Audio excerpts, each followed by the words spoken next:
নমস্কার, north east নিউজে আপনাদের স্বাগত জানাই। মণিভূষণ চৌধুরী। বিস্তারিত সংবাদের আগে এক নজরে দেখে নেই আজকের সংবাদ শিরোনাম। শিলচর শহরের রাস্তাঘাটের অতিসত্বর সংস্কারের দাবি। ক্যাপিটাল পয়েন্টে সড়ক অবরোধ করে প্রতিবাদে নামেন ইয়াসি সহ বিভিন্ন সংগঠনের সদস্যরা। এক শরীর দুই মাথা, এমনই এক শিশুর জন্ম হলো শিলচর মেডিকেল কলেজ হাসপাতালে। শিলচরের প্রায় 50 বছরের পুরনো স্কুল দুর্দশায় পতিত। নোংরা, দুর্গন্ধযুক্ত, অস্বাস্থ্যকর পরিবেশে ছাত্রছাত্রী ও শিক্ষক শিক্ষিকারা নাজেহাল। জিসি কলেজের ছাত্রছাত্রীরা নিজ কলেজেই ভর্তির সুযোগ থেকে বঞ্চিত। বিক্ষোভে উত্তাল কলেজ চত্বর। এবার বিস্তারিত সংবাদ। বুধবার বিভিন্ন সংগঠনের সদস্যরা শিলচর শহরের রাস্তাঘাট অতিসত্বর সংস্কারের দাবিতে বিজেপি সরকারের বিরুদ্ধে স্লোগান দিয়ে শিলচর শহরের আকাশ বাতাস কাঁপিয়ে তোলেন। ইয়াসি সহ বিভিন্ন সংগঠনের সদস্যরা এতে জড়িত ছিলেন। শিলচর ক্যাপিটাল পয়েন্ট সড়ক অবরোধ করে প্রতিবাদ সাব্যস্ত করেন তারা। সংবাদ মাধ্যমের সাথে কথা বলতে গিয়ে প্রতিবাদকারীরা জানান, বিগত কয়েক বছর যাবৎ শিলচর শহরের রাস্তাঘাটের বেহাল দশা থাকার কারণে প্রাণের ঝুঁকি নিয়ে চলাফেরা করতে হয় শিলচরবাসীকে। অনেক সময় রাস্তার মধ্যে বিশাল আকারের গর্ত থাকার কারণে যাত্রীবাহী গাড়ি উল্টে যায়, এতে আহত হন যাত্রীরা। রাস্তা সংস্কার করার পদক্ষেপ নেয়নি আজ পর্যন্ত পূর্ত বিভাগ সহ সরকারের পক্ষ থেকে।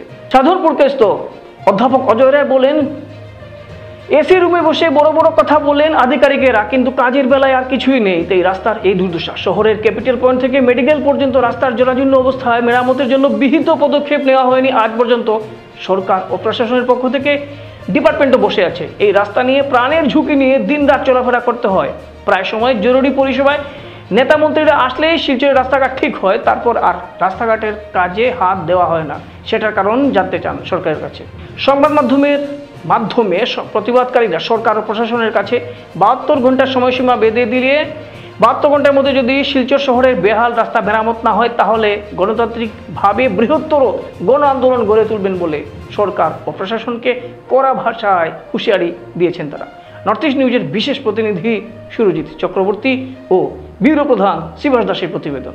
রাস্তাঘাট মেরামত করা হচ্ছে না কেন? জবাব চাই, জবাব দাও। জবাব তোমার দিতেই হবে, জবাব তোমার দিতেই হবে। নাইলে সংগ্রাম চলছে, চলবে। এই সংগ্রাম আমার লড়াই, তোমার লড়াই। এই লড়াইয়ে দলে দলে সামিল হন। ইনকলাব জিন্দাবাদ, ইনকলাব জিন্দাবাদ। শিলচরের এমএলএ এমপি ও পদার্থ এরা কোথায় গেল? জবাব চাই, জবাব দাও। রাস্তাঘাট অবিলম্বে সংস্কার করতে হবে, নতুবা এই আন্দোলন শুধু ক্যাপিটাল পয়েন্ট নয়, এই আন্দোলন সারা শহরে ছড়িয়ে পড়বে। এবং আমরা বিশ্বাস করি শহরবাসী মানুষ অতিষ্ঠ হয়ে গেছে এই রাস্তার জন্য। ঘন ঘন দুর্ঘটনা ঘটছে, যেটা বললাম আমি। এটা ফুটবল খেলার মাঠে একজন প্লেয়ার যেরকম বল নিয়ে এদিক থেকে সেই দিকে, সেই দিক থেকে সেই দিকে যায়, গাড়িগুলো আজকে সেই অবস্থার মধ্যে গিয়ে পড়েছে, যার জন্য ঘন ঘন দুর্ঘটনা ঘটছে, দুর্ঘটনার শিকার হচ্ছে, মানুষ আহত হচ্ছে, কিন্তু সরকারের ফলদুল নাই। পীযূষ হাজারিকা শিলচরে এসছেন, নানা সময়ে উন্নয়নের কথা এরা বলছেন, কিন্তু এই রাস্তার কোনো উন্নয়নের কথা তারা বলতে পারছেন না। আমরা পত্রপত্রিকাতে দেখলাম এস্টিমেট দেওয়া হয়েছে পুজোর সময় হবে। এতদিন পর্যন্ত কি এটা ফেলে থাকা হবে? না, এটা হতেই পারে না। আজকে মালুগ্রামের ইয়াসি সংগঠন যে ইনিশিয়েটিভ নিয়েছে, সেখানে নাগরিক স্বার্থ রক্ষা সংগ্রাম পরিষদ থেকে আরম্ভ করে এই অঞ্চলের যে মার্চ ফর সায়েন্স এবং নানা সংগঠন ব্যক্তিরা, এখানে যারা অটো চালক, টুকটুক চালকরা আছেন, যারা দীর্ঘদিন থেকে নানা সমস্যা অনুভব করছেন চালাতে গিয়ে, তারা আজকে এখানে এই আন্দোলনে উপস্থিত হয়েছেন এবং একটা সলিউশন তারা চাইছেন অবিলম্বে, যাতে আধিকারিক পিডব্লিউডি, এনআইসিএল এর যারা উচ্চপদস্থ অফিসাররা আছেন, তারা এখানে এসে একটা এসিউরেন্স দিতে হবে যে এই রাস্তাটা অবিলম্বে যাতে তারা সংস্কার করে চলাচলের উপযুক্ত ব্যবস্থা করেন। নিচক খালি স্যান্ড গ্রেভেল ফেলে দিলেন আর মাটি ফেলে দিলেন, তারপর আবার সেগুলো উড়ে চলে গেল, এটা হবে না। স্যান্ড লেভেল ফেলে সেটা রোলিং করে সেটাকে বসিয়ে মোটামুটি চলাচলের মতো অবস্থা করতে হবে, এবং যত তাড়াতাড়ি সম্ভব সেখানে বিটুমেন দিয়ে যে রাস্তাটা, সেই রাস্তাটারও ব্যবস্থা করতে হবে। এই দাবির কারণেই আমরা আজকে এখানে সংগঠিত হয়েছি। ইতিমধ্যে এখানে নাগরিক স্বার্থ রক্ষা সংগ্রাম পরিষদ, ইয়াসি এবং আরও নানা সংগঠন, মার্চ ফর সায়েন্স থেকেও এখানে আমরা আছি। আমরা কখনো এখান থেকে সরব না যতক্ষণ পর্যন্ত না সেই আধিকারিকরা এখানে আসছেন এবং আমাদেরকে কথা দিচ্ছেন, কারণ আমাদের এবার দেওয়ালে গিয়ে শরীর ঠেকেছে, আর আমাদের ফিরে তাকানোর অবস্থা নাই। কারণ আমরা দেখেছি মুখে উন্নয়নের কথা বলা হয়, এখানে আধিকারিকরা তারা এসি রুমে বসে নানা ধরনের প্রকল্প করেন, কিন্তু রাস্তাঘাটের অনবরত অ্যাক্সিডেন্ট হচ্ছে। তারা কি চাইছেন যে একজন মানুষ পুরো মারা যাওয়ার পরেই তারা সেখানে এসে উপস্থিত হবেন এবং সম্পূর্ণ রাস্তা সংস্কারের জন্য করবেন? এক শরীর দুই মাথা, সোমবার এমনই এক শিশুর জন্ম হলো শিলচর মেডিকেল কলেজ হাসপাতালে। তবে শিশুটি মাত্র 15 মিনিটের অতিথি হিসেবে এসেছিল এই পৃথিবীতে। জানা গেছে শিশুটির জন্ম দেন তারাপুর এলাকার বাসিন্দা ফরিদা বেগম নামের এক মহিলা। তারাপুর শিলচর শহরের অত্যন্ত গুরুত্বপূর্ণ একটি স্থান। শিশুটির জন্ম হওয়ার পর মাত্র 15 মিনিট শিশুটি জীবিত ছিল, এরপর তার মৃত্যু হয়। মেডিকেল সূত্রে জানা গেছে জন্মের সময় শিশুটির ওজন ছিল 2 কেজি, তার হৃদয় ছিল একটি। বর্তমানে শিশুটির মা সুস্থ রয়েছেন, তিনি শিলচর মেডিকেল কলেজ হাসপাতালে চিকিৎসাধীন রয়েছে। নর্থ ইস্ট নিউজের প্রতিনিধি হিফজুর রহমান বরভুইয়ার প্রতিবেদন। গত পরশুদিন রাত্রে একজন পেশেন্ট এসেছিলেন, Farida Begum, wife of Kamal Uddin. Address ছিল তারাপুর কাছাড়।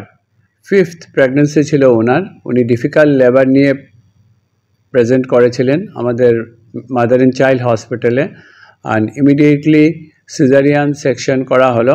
করার পরে দেখা গেল যে যেটা বেবি জন্ম নিয়েছে এটার 2টো মাথা এবং লিম্ফ মানে হাত এবং পাও দুটো। তো বেবিকে রিসাসিটেশন করার পরে সোনোগ্রাফি করা হলো, এখানেও দেখা গেল যে বেবির সিঙ্গল হার্ট এবং লাং যেটা ছিল এটা ইমেচিওর ছিল, কারণ বেবিটা 32 উইকস প্রেজেন্টেশন ছিল অ্যান্ড গ্রোথ অল্প কম ছিল, 2.3 কিলো ছিল। তো 15 মিনিটের ভিতরেই বেবিটা আনফর্চুনেটলি মারা যায়।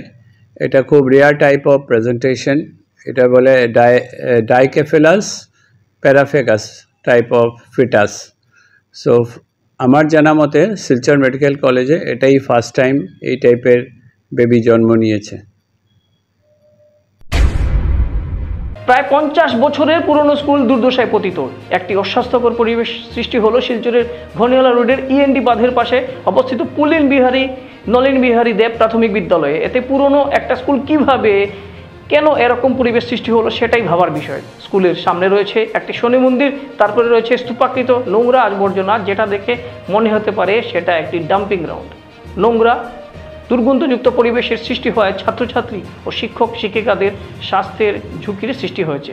স্কুলের সামনে এভাবে নোংরা দুর্গন্ধযুক্ত আবর্জনা থাকার কথা নয়। তাছাড়া আশেপাশের লোকজনের বাড়িও রয়েছে। এই স্কুলটিতে স্কুল ইন্সপেক্টর, জেলাশাসক ও জনপ্রতিনিধিদের নজর দেওয়া উচিত বলে মনে করছেন সচেতন মহল। আসুন দেখে নেওয়া যাক নর্থ ইস্ট নিউজের প্রতিনিধি রাজুদের ক্যামেরায় পুলিন বিহারী নলিন বিহারী দেব প্রাথমিক বিদ্যালয়ের কিছু দৃশ্য।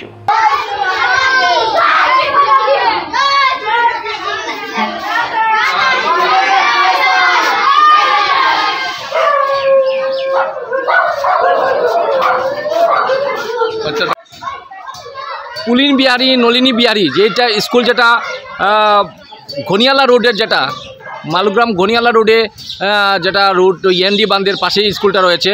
অনেক পুরনো স্কুল, কিন্তু এই অবস্থা দেখুন, কি মানে জাবরা নোংরা ডাম্পিং গ্রাউন্ড বানানো হয়ে গেছে এই স্কুলের সামনেই, একদম ইন ফ্রন্ট অফ স্কুলের সামনেই বানানো হয়ে গেছে। এই দেখুন, এখানে ড্রেনও আছে একটা, কি বাজে অবস্থা। শিলচরের ঐতিহ্যবাহী কলেজ জিসি কলেজের ছাত্রছাত্রীরা এই কলেজের ডিগ্রি পাঠ্যক্রমে ভর্তির সুযোগ পাচ্ছেন না। ফলে ক্ষুব্ধ ছাত্রছাত্রীরা আজ দীর্ঘক্ষণ কলেজ চত্বরে বিক্ষোভ প্রদর্শন করেন, ঘেরাও করে রাখেন কলেজ অধ্যক্ষকে। পরিস্থিতি নিয়ন্ত্রণে কলেজ চত্বরে ছুটে আসতে হয় অতিরিক্ত জেলাশাসককে। তারপর কলেজ অধ্যক্ষ বা ম্যাজিস্ট্রেটের আশ্বাসের পর পড়ুয়ারা তাদের আন্দোলন প্রত্যাহার করেন। পড়ুয়াদের বক্তব্য, এই কলেজে 2 বছর হায়ার সেকেন্ডারি পড়াশোনা করে কেউ 65% তো কেউ 70% নম্বর নিয়ে হায়ার সেকেন্ডারি পরীক্ষায় উত্তীর্ণ হওয়ার পরও এই কলেজের ডিগ্রিতে তাদের অ্যাডমিশন দেওয়া হচ্ছে না। অথচ নানা কোটার নাম করে অনেক কম নম্বর পাওয়া ছাত্রছাত্রীরা অ্যাডমিশন পেয়ে যাচ্ছে। এটা কেন হবে? তারা কোথায় যাবে এবং কেনই বা তারা অ্যাডমিশন পাবেন না? হাতে মাত্র 2 দিন বাকি। কেন এই পক্ষপাতমূলক আচরণ করা হচ্ছে? এই প্রশ্ন উত্থাপন করে ছাত্রছাত্রীরা অবিলম্বে তাদের অ্যাডমিশনের ব্যবস্থা করার জোরালো দাবি জানান। নর্থ ইস্ট নিউজের বিশেষ প্রতিনিধি সুরজিৎ চক্রবর্তীর প্রতিবেদন।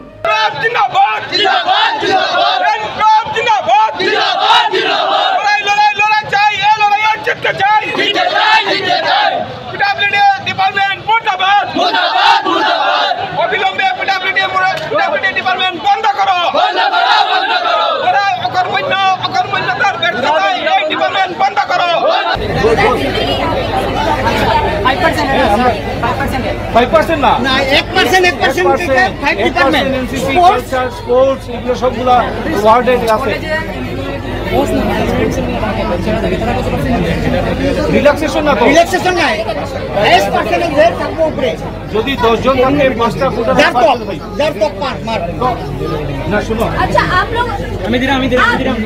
করা হয় তাহলে আমরা কি নিয়ে পড়াশোনা করব আর কোন কলেজে এডমিশন দেবে আমাকে? কতজনের মতো ছাত্রছাত্রী এখানে হতে পারে? প্রায় 80% 70% স্টুডেন্ট পাচ্ছেই না জিসি কলেজের স্টুডেন্ট। আমরা জিসি কলেজে 2 ইয়ার্স আমরা জিসি কলেজে পড়ি, জিসি কলেজের স্টুডেন্টরা হয়, আমরা জিসি কলেজে চান্স পাচ্ছি না। আমরা বাইরের কলেজের স্টুডেন্ট আমরা আমার কাছে এটাই দাবি যে আমরা জিসি কলেজের স্টুডেন্ট হই, আমরা জিসি কলেজে আমরা লাইফটা দেন বাঁচায় দিতে। আমরা জিসি কলেজের স্টুডেন্ট আমরা পাইতাম। আমি জিসি কলেজের স্টুডেন্ট। আপনার কথা হইলো আমরা জিসি কলেজে আমরা সেকেন্ড ইয়ার পাস আউট করছি। আমরা কথা হইলো জিসি কলেজের স্টুডেন্ট, আমরা জিসি কলেজে কেন পাচ্ছি না সিটগুলা? তো ওইটা বাইরের স্টুডেন্টরা এসেও পাচ্ছে সিট। তো এটা তো এরকম করলে তো হবে না। ফার্স্ট অফ অল স্যার বললো আমাদেরকে করতে মেমোরেন্ডাম দিতে। আমরা মেমোরেন্ডাম দেওয়ার পর আমরা সিট পাবো কি পাবো না এটা গ্যারান্টি কে দেবে? যেদিকে কে দেবে সিটটা? আচ্ছা, আমার প্রশ্ন কতজন ছাত্র হবে যারা চান্স পায়নি? ফার্স্ট অফ অল আগের বছর ছিল কি জিসি সবের কলেজের রিজার্ভেশন সিট ছিল। তো এই সিটটা কই হলো?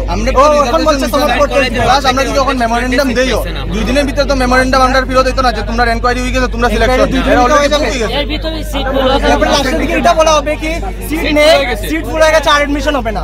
এটা বলে তো হবে না। না কলেজে আমরা চান্স আচ্ছা, তোমার দাবি কি?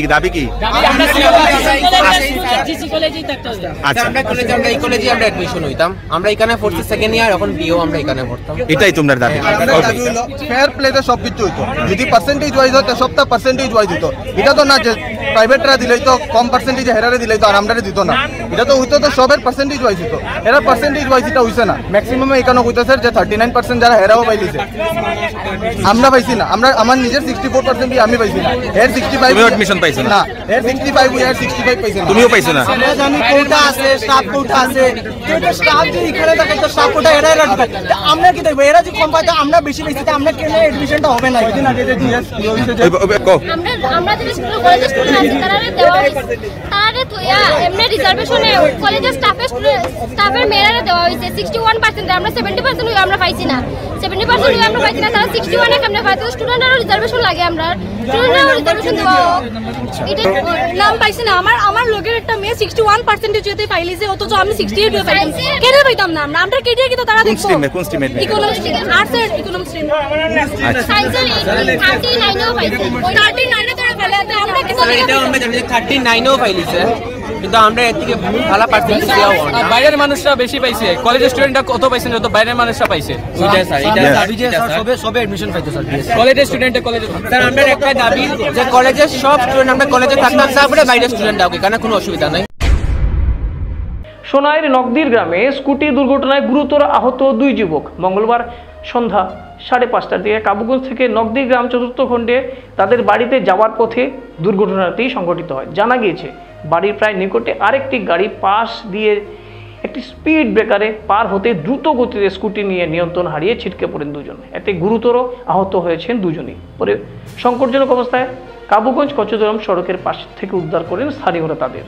আহতরা হলেন নকদিগ্রাম 4th খণ্ডের বাসিন্দা আজিমুদ্দিন লস্করের বছর 20 পুত্র রোশন হোসেন লস্কর এবং নসির উদ্দিন লস্করের পুত্র বছর 22-এর আফজল হোসেন লস্কর। ঘটনার খবরে বাড়ি থেকে ছুটে আসেন তাদের পিতামাতা সহ আত্মীয়স্বজন।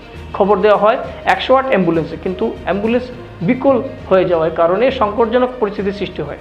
ডাকা হয় আরও একটি অ্যাম্বুলেন্সকে। কিছুক্ষণ যাওয়ার পর সেটিও বিকল হয়ে পড়ে। এরপর দুটি অ্যাম্বুলেন্স বিকল হয়ে পড়ায় জনমনে ক্ষোভের সৃষ্টি হয়।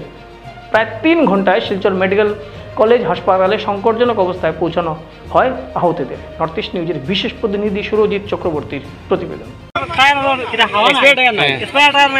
অক্সিজেনের চাবি নাই, অক্সিজেনের চাবি নাই, অক্সিজেনের চাবি নাই, আউটরা দিয়ে অক্সিজেন ভাঙা হয়েছে, অক্সিজেনের চাবি নাই, ভাঙিয়া অক্সিজেন লাগানি হয়েছে, লাগাইয়া থেবা হয়েছে না, অক্সিজেন লাগানি হইতেও টায়ার লিক হয়ে গেছে গাড়ি। টায়ার লিক হওয়ার পরে এটা দুর্ভাগ্য। আচ্ছা, এরপরে জুলনপুর গেছেন, জুলনপুর যাওয়ার বাদে অ্যাম্বুলেন্স বদলানি হয়েছে। এখন সানপুর যেতে পারছে না, অ্যাম্বুলেন্স নষ্ট হয়ে গেছে, দুটা অ্যাম্বুলেন্স নষ্ট হয়ে গেছে।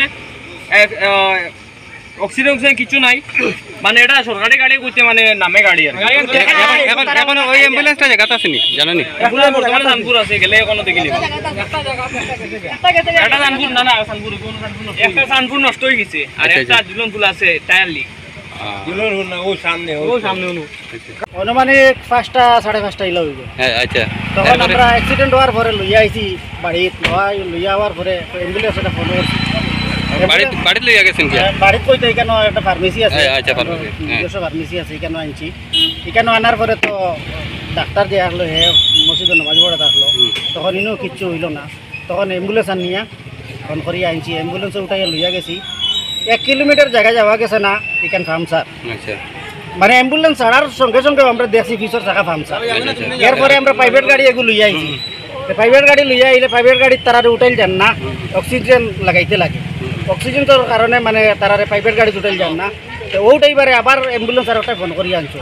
আনার পরে এটা উঠানির পরে এটা যাইতে পারে না, মানে এটার ডিস্ক জ্বলা, এটাই মানে গাড়ি টানিতে পারে না, এতে আটি আর মানুষ আরো আগে যাওয়া যায়। এরপরে কথা করিয়া বেড়াবাগ পর্যন্ত লইয়া এখন শোনাইতে কিন্তু ফোন করি আবার অ্যাম্বুলেন্স আরো লইয়া গিয়ে এখান থেকে আরো দুটাইয়া 3টা গাড়ি পাল্টাপাল্টি করিয়া ঢুকি লিয়ে যাই। আর ঢুকি লিয়ে যাইতে পারমু কি না তা তো কোয়া যায়, মানে দুটা মানে সিরিয়াস মানুষ পর্যন্ত সিরিয়াস, মানে মানে লইয়া মেডিকেল যাওয়া যদি পৌঁছে না এইটা মানে কিতা হইব এটা। আচ্ছা, ছেলে দুটার নাম কিতা? একটার নাম হলো আফজল হোসেন আর হইল রৌশান হোসেন লস্কর। আর দুজনের বাবার নাম কিতা? একজনের বাবার নাম হইল আজিমউদ্দিন লস্কর, একজনের বাবার নাম হইল নসিরউদ্দিন লস্কর। আচ্ছা, আজিমউদ্দিনের ছেলের নাম কিতা? আজিমউদ্দিনের ছেলের নাম হইল রৌশান হোসেন লস্কর, নসিরউদ্দিনের ছেলের নাম হইল আফজল হোসেন লস্কর। ঠিক আছে, এখন তারা মেডিকেল লইয়া যাব? এখন মেডিকেল লইয়া যাওয়া আর শোনাইতে কিনে অ্যাম্বুলেন্স এটা আইছে ওটা। আশ্রম রোডের প্রাণঘাতী হামলার বিস্তারিত তথ্য তুলে ধরলেন স্বামী বিট্টু দাস। শিলচরের ঘটনা। বুধবার সাংবাদিক ডেকে নিয়ে মেডিকেল কলেজের হাসপাতালে শুয়ে গতদিনের এই প্রাণঘাতী হামলার বিস্তারিত তথ্য তুলে ধরলেন স্বামী কৃষ্ণ দাস ওরফে বিট্টু ও তার বোনের জামাতা প্রদ্যুৎ দেব। তারা সংবাদ মাধ্যমের সাথে কথা বলতে গিয়ে জানান, শিলচরের আশ্রম রোডের এই বাড়িতে ভাড়া আসার পর থেকে বিট্টু দাসের সঙ্গে তার স্ত্রীর আচরণগুলি ঠিক ছিল না। তাতেই বিট্টু সহ তার পরিবারের লোকেরা সন্দেহ করছেন যে সোমবারের এই ঘটনাটি সম্পূর্ণ পরিকল্পিতভাবে বিট্টু দাসকে খুন করার জন্য করা হয়েছে। যেহেতু আগেও তার শ্বশুর তাকে ফোন করে বলেছিলেন যে তার স্ত্রী মৌসুমী দাসের জীবন নষ্ট করেছে, বিট্টু এর শাস্তি তার পেতে হবে। তাই বিট্টু দাসের পরিবারের পক্ষ থেকে মঙ্গলবার শিলচরের সদর থানায় আরেকটি মামলা দায়ের করা হয়েছে স্ত্রী মৌসুমী দাসের বিরুদ্ধে। লালার এই যুবক বিট্টু দাস শিলচরে আছেন, জুয়েলারিতে কাজ করছেন এবং তাকে কেন প্রাণে মারার চেষ্টা করা হয়েছিল এবং এর পিছনে কাদের হাত রয়েছে তা পুলিশের তদন্তে স্পষ্টভাবে বেরিয়ে আসুক, এটাই তারা। নর্থ ইস্ট নিউজের ব্যুরো প্রধান শিবাস দাসের প্রতিবেদন। আমার নামটা কি? কৃষ্ণ দাস। কি হয়েছিল ঘটনাটা একটু বলবেন? ঘটনাটা আমি তো সকালবেলা ঘরে ঘুমে আসছিলাম, আর আমার ওই হঠাৎ করে রান্না করতে গিয়ে দাঁড়িয়ে আমারে সেট মারিয়েছে। এরপরে আমার মনে আসছিল সামনে আরেকটা সেট মারছে, মনার উপরে পড়তে আসছিল, আমি গর্জনাটা ঘুরেছি আর গর্জনার মধ্যে পড়ছে। এরপরে মনারে সরাই আমি তো দেখা আমি বাড়িতে আসছিলাম, তারপরে চাকু নিয়ে আইয়া মাথার মধ্যে আঘাত করছে আমার। তোমার বোন নামটা কি? মৌসুমী দাস। শ্বশুর বাড়ি কোন জায়গা? দুয়ার বোন বাড়িপুর। তোমার বাসা? লালাবাজার, লালাচন্দ্রপুর। লালাচন্দ্রপুর, হ্যাঁ। আচ্ছা, এটা কি ওই দিনেরই ঘটনা না পুরানা কোনো বিবাদ আছিল? পুরানা বলতে ওরে বাসাত নিয়ে গেছিলাম, তারা আমার এখান থেকে বাসাত নিয়ে গেছিল কয়েকদিন আগে। আমার শরীর খারাপ হয়েছিল। কতদিন আগে? প্রায় মাসখানেক হইব আগে আমার তারা বাসাত নিয়ে গেছিল আর কি। যাওয়ার পরে আমার একটু কাজের সমস্যা দেখায়, আমি তারা এখান থেকে আই গেছি, আর ফোন উঠাইছি না। না ওটা নিয়ে পরের দিন সকালে মেয়ের বাবাই আমার ফোন করিয়া মানে পর আমি তারা মেয়ের লাইফ নষ্ট করে দিয়েছি এরকম জিনিস আমার কইয়া আমার বহুত বাজে বাজে গালাগালি করছে। করার পরে আমার কয় তারা শাস্তি দিত আর কি। তারা উনি আমার কইছে আর কি শাস্তি দিব, তারা শাস্তি দিব। সে কইছে এই কথাটা? মেয়ের বাবাই। আচ্ছা, মেয়ের বাবার নামটা কি? সুশান্ত দে। আচ্ছা, তাই আমার কইছে কি তারা শাস্তি দিব। এরপরে আর কোনো এরকম কথা হয়েছে না। কয়েকদিন পরে মেরে ফাটাইয়া দিছে আমার এখানে। ওই ডিস্টার্বই তারা শিখাইয়া দিয়া নিয়ে আমার এরকম করছে, পুরো মারার প্ল্যান করছে। যে বাসাটা ঘটনা হয়েছে এই বাসাটা তুমি তারা আবার কতদিন? 4-5 দিন 10 দিনের মতো হইব। আর তাই আইছে যে প্রায় 3-4 দিন হইব। 3-4 দিন। আবার পরে এই ঘটনা, আবার পরে আমার লগে বিহেভটা পুরো চেঞ্জ হয়ে গেছে। আমার লগে না সুন্দর মতো কথা কয়, না আমি কিচ্ছু করলে আমার লগে খালি উল্টা পাল্টা ভাবে কথা কয়, এরকম জিনিসটা করে আর কি। আমি তাই ঝগড়া করার কোনো মুডও না, আমি ঝগড়া করছি না, কিচ্ছু না। আর ওই দিন সকালবেলা আমি মনার সঙ্গে শুয়েছি, আর শোয়ার পরে এই ঘটনাটা করছে। আপনার নামটা কি? আমার নাম প্রদ্যুৎ দেব। আপনার বিট্টুর দাসের কি? বিট্টু দাসের 2 নম্বর বইনের জামাই। 2 নম্বর বইনের জামাই। আচ্ছা, ঘটনাটা কি হয়েছিল একটু কইবেন? ঘটনাটা তো সোমবার দিন সকালে আমি তো শিলচর কাজে আই। আমি আমার 10টার সময় ফোন করছে, জিজু আমার বাসাও। এরপরে আমি কিতা হয়েছি আর ফোন কাটি দিছে, তো কিছু বুঝতে পারছি না। ছোটটারে ফোন করছি, ছোট শালারে। ছোট শালা কইছে আমি মেডিকেল লইয়া, তার মেডিকেল লইয়া গেছি তাড়াতাড়ি। তার বুয়ে তারা সেটাই গেছে, ও তাড়াতাড়ি করে মেডিকেল আইছি। আইয়া দেখছি মেডিকেল তারে সিলাই হইলো, ইভেন্টিস চলার। এরপরে তো তার কিছু জিজ্ঞাসাবাদ আমি করছি না, পরে করছি। একটু যখন ইঞ্জেকশন স্যালাইন দেওয়া হয়েছে, একটু সুস্থ হয়েছে, তখন তারে জিজ্ঞেসি যে বিষয় বিধান্ত কিতা কিতা ব্যাপার কিতা লাগি সেদ মাসে। এ আমারও কথা কইছে জিজু দেখো আমি তো সকালে তাই রান্না বাড়া করতো, আর আমি তাই কিছু ভাত রান্ধিলাও, আর আমি একটু মনারে লিয়ে বিছনাথ শুয়েছি। ওই সময় আইয়া তাই আমার অ্যাটাক করছে সেদ মাসে, ও কথাও কইছে। সংবাদ শেষ করার আগে আরও একবার দেখে নেই আজকের সংবাদ শিরোনাম। শিলচর শহরের রাস্তাঘাটের অতিসত্বর সংস্কারের দাবি। ক্যাপিটাল পয়েন্টে সড়ক অবরোধ করে প্রতিবাদে নামেন ইয়াসি সহ বিভিন্ন সংগঠনের সদস্যরা। এক শরীর দুই মাথা, এমনই এক শিশুর জন্ম হলো শিলচর মেডিকেল কলেজ হাসপাতালে। শিলচরের প্রায় 50 বছরের পুরনো স্কুল দুর্দশায় পতিত। নোংরা, দুর্গন্ধযুক্ত, অস্বাস্থ্যকর পরিবেশে ছাত্রছাত্রী ও শিক্ষক শিক্ষিকারা নাজেহাল। জিসি কলেজের ছাত্রছাত্রীরা নিজ কলেজেই ভর্তির সুযোগ থেকে বঞ্চিত। বিক্ষোভে উত্তাল কলেজ চত্বর। ভারতের উত্তর পূর্বাঞ্চলের পাশাপাশি অন্যান্য স্থানের খবর দ্রুত পাওয়ার জন্য দেখতে থাকুন নর্থ ইস্ট নিউজ। ধন্যবাদ।